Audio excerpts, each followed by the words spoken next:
વડગામમાં સત્કાર કાર્યક્રમનું આયોજન કરાયું। ધોડીપાડા હોલ ખાતે કાર્યક્રમ યોજાયો। બીજેપી સંગઠનના પ્રમુખોની જાહેરાત બાદ આ કાર્યક્રમ યોજાયો હતો। કર્તવ્યનિષ્ઠ કામગીરી કરનારા માટે કાર્યક્રમ યોજ્યો છે। દિલીપ ભંડારીનો સત્કાર કરવામાં આવ્યો હતો। વિવિધ સમિતિઓના હોદ્દેદારો અને કાર્યકરો હાજર રહ્યા। તાલુકા ભાજપ પ્રમુખને સન્માનિત કરવામાં આવ્યા। પાર્ટીની જવાબદારી જ્યારે પ્રમુખ તરીકેની મળે એટલે કુટુંબના વડા તરીકે એમણે કામ કરવું પડે। એમાં એમની સામાજિક જવાબદારીઓ પણ સાથે હોય, ધંધાકીય જવાબદારીઓ પણ સાથે હોય અને પાર્ટીની આટલી મોટી જવાબદારી પાર્ટી ચલાવવાની અને ઇલેક્શનો જીતવાના અને દરેક કાર્યકરોના નીચે લગીના કામો થાય એના માટેની જવાબદારી હોય।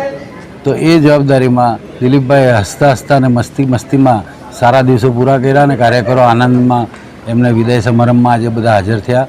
અને દિલીપભાઈના 3 વર્ષ કે 2.5 વર્ષ હસતા હસતા ક્યાં નીકળી ગયા એમાં દિલીપભાઈને ખબર નહીં પડી, કાર્યકરોને ખબર નહીં પડી કે 2.5 વર્ષ કેવી રીતે નીકળી ગયા। હવે દિલીપભાઈને અમારી સાથે શુભેચ્છા પણ છે કે આગળ વધો, પાર્ટી તમને હજી પણ કંઈ જવાબદારી આપે એવી શુભેચ્છા સાથે અમે તમને એમને શુભેચ્છા પાઠવીએ છીએ। અમારા જિલ્લાના પ્રમુખ શ્રી હેમંતભાઈ કંસારીના નિવૃત્તિથી અમે ધારાસભ્ય પાટકર સાહેબના કામના જે કંઈ કામ હોય તો પાટકર સાહેબ હાથે અમે કામ કર્યા છે। અને ઇલેક્શનના ટાઈમે ધારાસભ્યની ઇલેક્શનમાં અમે કમસે કમ 45,000થી 65,000 અને એમપીના ઇલેક્શનમાં 65,000થી 87,000 રેકોર્ડ બ્રેક ઐતિહાસિક નામ ઉમરગામ તાલુકાથી। હવે કાર્યકર્તામાં અમારે જે કંઈ પાર્ટી કામ આપશે એ તન મન ધનથી મેં કામ કરીશ। સૌ પ્રથમ તો ભારતીય જનતા પાર્ટીનો આભાર માનીએ કે દિલીપભાઈ જેવા સજ્જન પુરુષને પ્રમુખની તરીકે એમની વરણી કરી અને જવાબદારી સોંપી।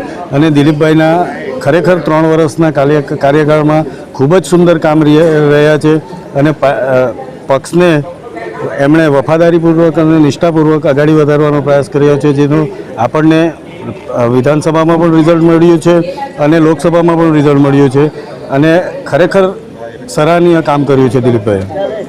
ભારતીય જનતા પક્ષના તરફથી જે પણ કાર્યો અમને સંગઠન તરીકે સોંપવામાં આવ્યા એ દિલીપભાઈની આગેવાનીમાં અમે ખૂબ જ સરસ રીતે પાર પાડ્યા। પ્રકાશભાઈ મહામંત્રી અને હું અને સાથે આપણા દિલીપભાઈ પ્રમુખ તરીકે એમણે ખૂબ જ સારી રીતે પાર્ટી માટે પક્ષ માટે ફરજ બજાવી અને સંગઠનના સર્વે કાર્યો સંપૂર્ણ રીતે કર્યા। પૂરી થઈ એટલે કે જિલ્લા પંચાયતનો હોદ્દો ધારણ કર્યા પછી મારે રાજીનામું આપવાનું, પછી દિલીપભાઈને અમારી વરણી કરી। દિલીપભાઈને આગેવાનીમાં પાર્ટીએ ખૂબ સારી પ્રગતિ કરી। લોકસભાની ચૂંટણી હોય કે તાલુકા વિધાનસભાની ચૂંટણી હોય, દરેકમાં કાર્યકર્તાઓ સાથે રાખીને એમણે જે સુંદર કામગીરી કરી છે અને ખરેખર અમે આજે બિરદાવીએ છીએ। એટલા માટે જ આજે એમનો સત્કાર સમારંભ અને વિદાય સમારંભ રાખેલો હતો।